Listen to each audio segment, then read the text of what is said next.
I am announcing today that the United States will withdraw from the Iran nuclear deal.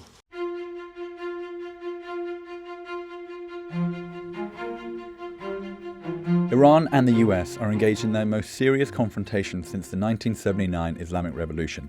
After years of conflict, things seemed to be cooling off in 2015 when Barack Obama struck a deal with Iran, providing sanctions relief in exchange for restrictions on their nuclear program, preventing Iran from obtaining a nuclear weapon.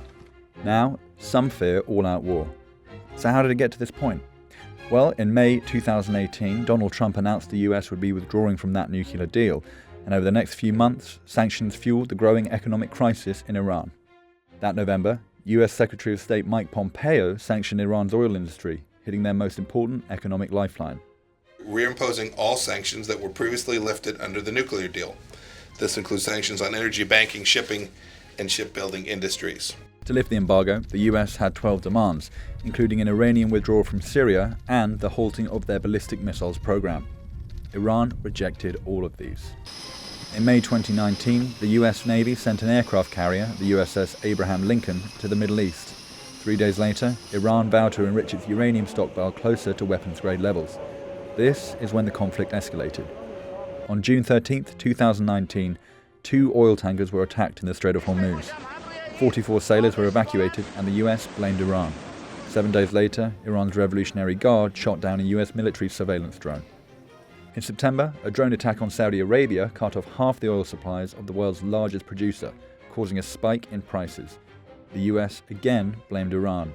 We're having some very strong studies done, but it's certainly looking that way at this moment. But Iran denied responsibility, as Houthi rebels in Yemen took credit for the attack. On December 29th, US airstrikes hit Hezbollah positions in Iraq and Syria, killing at least 25 fighters. These strikes came 2 days after a US contractor was killed in a rocket attack on a base in northern Iraq. The US once more blamed Iran. Then, on the last day of 2019, hundreds of Iran-backed militiamen broke through an outer barrier of the US embassy in Baghdad. There, they held 2 days of violent protests, smashing windows, setting fires, and hurling rocks over the inner walls. US power in the region had been challenged. And just a few days into 2020, their response sent shockwaves across the world. On the 3rd of January, a US airstrike killed Qassim Soleimani, Iran's second most powerful military leader.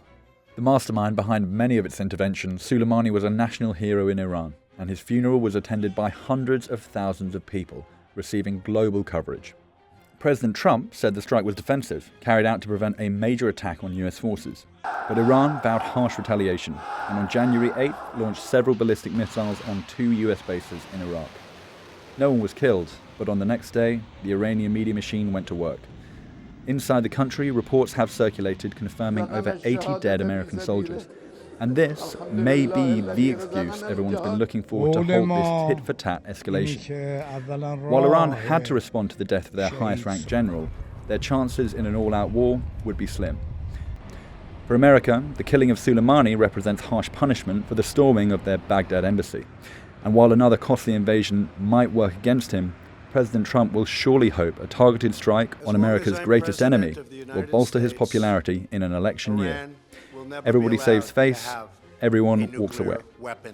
For now.